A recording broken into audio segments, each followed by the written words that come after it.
इसी बीच जीहुन को एक फोन आता है कि उसकी माँ कोमा में चली गई है और अस्पताल में भर्ती है।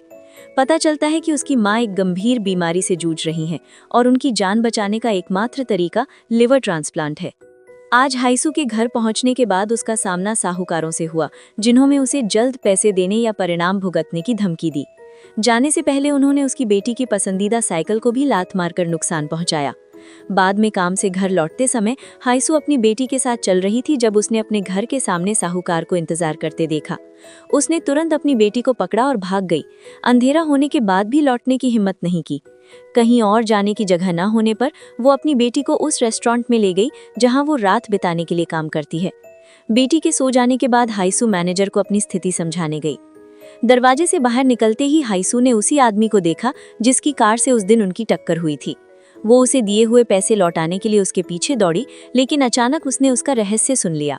ये आदमी अपनी बीमार माँ को बचाने के लिए अपना लिवर दान करने के लिए बेताब है, लेकिन ये देखकर कि उसका ब्लड ग्रुप मैच नहीं करता, वो टूट जाता है। इसलिए वो रेस्टोरेंट के डायरेक्टर के पास जाता है और उससे ऐसी महिला ढूंढने को कहता है जो अपना लिवर बेचने को तैयार हो, और फिर वो उसके साथ दिखावे की शादी करेगा ताकि वो परिवार के सदस्य के रूप में लिवर दान कर सके, और वो कोई भी रकम देने को तैयार है।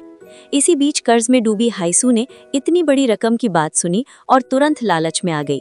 उससे गलती से एक आवाज हो गई जिससे जीहुन का ध्यान उसकी ओर गया। उसने तुरंत उसका पीछा किया और उसे पता चला कि जिसने सब कुछ सुना है वो वही महिला है जिससे वो सुबह मिला था। जैसे ही वो उसका सामना करने वाला था, वो अचानक बोल पड़ी, मुझसे शादी कर लो, मैं तुमसे शादी करूंगी। जीहुन महिला की बात सुनकर दंग रह गया। अगले ही पल मैनेजर आया और उसने तुरंत हाइसू को रेस्टोरेंट के नए कर्मचारी के रूप में पहचान लिया। परिचय के बाद हाइसू को एहसास हुआ कि उसके सामने वाला आदमी रेस्टोरेंट का मालिक है और वो तुरंत अपनी बेटी के साथ चली गई।